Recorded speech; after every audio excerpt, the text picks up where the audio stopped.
कुछ जातिवादी मानसिकता वाले वामपंथी ये सवाल उठा रहे हैं कि सवर्णों को यूजीसी बिल से दिक्कत क्यों हो रही है। ये तो समता के लिए लाया गया कानून है। जाहिलों, समता के लिए लाए हुए कानून से दिक्कत नहीं है, पर इसमें भेदभाव पूर्ण नियमों से दिक्कत है। तो अगर ये समता के लिए लाया हुआ कानून है तो इसमें से जनरल कैटेगरी को बाहर क्यों रखा गया है। इसकी कमेटी में एक भी जनरल कैटेगरी का सदस्य क्यों नहीं है। उसमें फेक कंप्लेंट के लिए कोई सजा का प्रावधान क्यों नहीं है। ऐसे भेदभावपूर्ण नियमों से जनरल कैटेगरी के छात्र डिफॉल्ट ऑफेंडर हो जाएंगे और एससी, एसटी और ओबीसी के छात्र डिफॉल्ट विक्टिम। इस कानून के सपोर्टर ये भी कह रहे हैं कि अगर आप भेदभाव नहीं करेंगे तो आपको समस्या क्या है।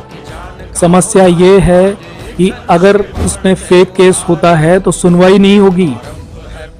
फेक कंप्लेंट के लिए कोई प्रावधान नहीं है। इस बात की क्या गारंटी है कि फेक केस नहीं होंगे। विश्वविद्यालयों की दीवारों पर लगे हुए स्लोगन और ढफली पीटते हुए कुंठित मानसिकता वाले वामपंथियों की सोच साफ साफ दिखाई देती है कि उनके अंदर कितना जहर भरा हुआ है सवर्णों के लिए। इस बात की क्या गारंटी कि इन नियमों में जो लूप होल्स हैं उसको वो लोग वेपनाइज नहीं करेंगे सवर्णों के खिलाफ।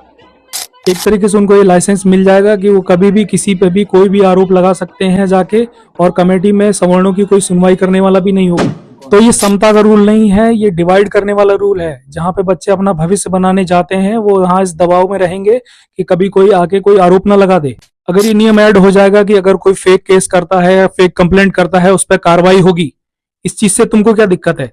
ये तो समता के लिए लाया गया कानून है ना, तो समानता सबके लिए होनी चाहिए। यूजीसी की कमेटी में जनरल के मेंबर्स को भी शामिल कर दो। अगर सच में समता चाहते हो तो उसमें ये नियम ऐड होना चाहिए कि अगर कोई फेक कंप्लेंट करेगा तो उस पर कार्रवाई होगी और कमेटी सबकी सुनेगी, ना सिर्फ कुछ खास वर्गों की।